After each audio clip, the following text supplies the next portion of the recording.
BJP ने देश को पहली आदिवासी महिला राष्ट्रपति दी, क्योंकि हम आदिवासी समाज को सशक्त करना चाहते हैं। लेकिन टीएमसी ने आदिवासी बेटी के सामने अपना कैंडिडेट उतार दिया था। जैसे नेहरू जी ने बाबा साहब आम्बेडकर को पराजित करने के लिए उम्मीदवार उतारे थे, वैसे ही कांग्रेस टीएमसी ने आदिवासी राष्ट्रपति को पराजित करने के लिए बहुत बड़ा खेल खेला था। यानी ये नहीं चाहते थे कि आदिवासी बेटी देश की राष्ट्रपति बने। साथियों, आज पूरी दुनिया राष्ट्रपति द्रौपदी मुर्मू जी का सम्मान करती है, लेकिन आदिवासी विरोधी टीएमसी उनका अपमान करती है।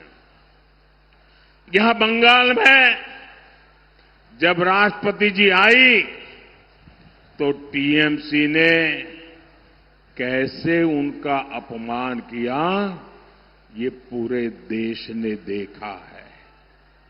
बंगाल की बहनें आदिवासी समाज के इस अपमान को, एक राष्ट्रपति के अपमान को कभी भी नहीं भूलेगा।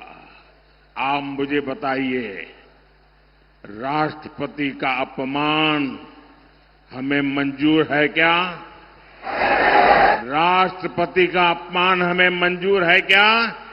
राष्ट्रपति का अपमान करने वालों को सजा मिलनी चाहिए कि नहीं मिलनी चाहिए? राष्ट्रपति का अपमान ये महिलाओं का अपमान है कि नहीं है?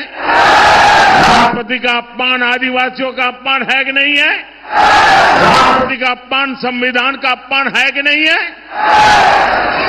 साथियों, बहनों की सुरक्षा, आप माताओं बहनों का सम्मान और आप माताओं बहनों की समृद्धि, ये बीजेपी की प्राथमिकता है।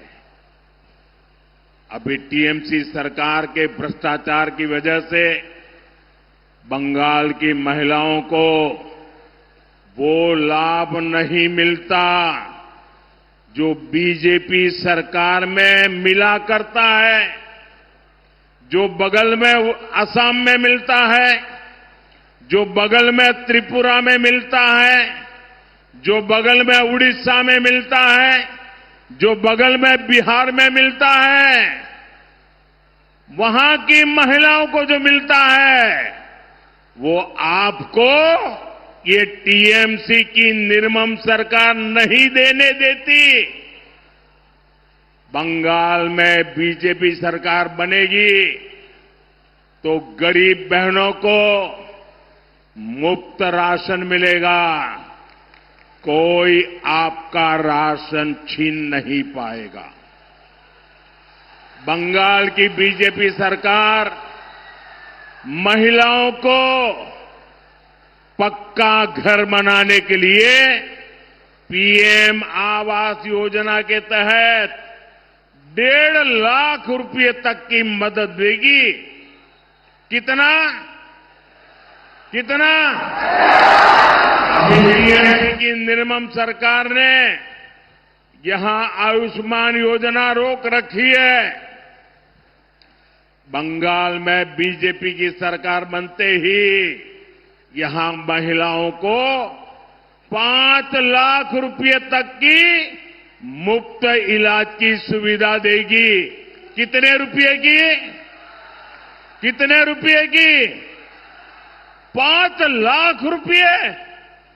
अगर किसी महिला के घर में किसी को किडनी से जुड़ी बीमारी हुई है तो उसे सरकारी अस्पतालों में मुफ्त डायलिसिस की सुविधा भी मिलेगी। 1 रुपया खर्चा नहीं होगा।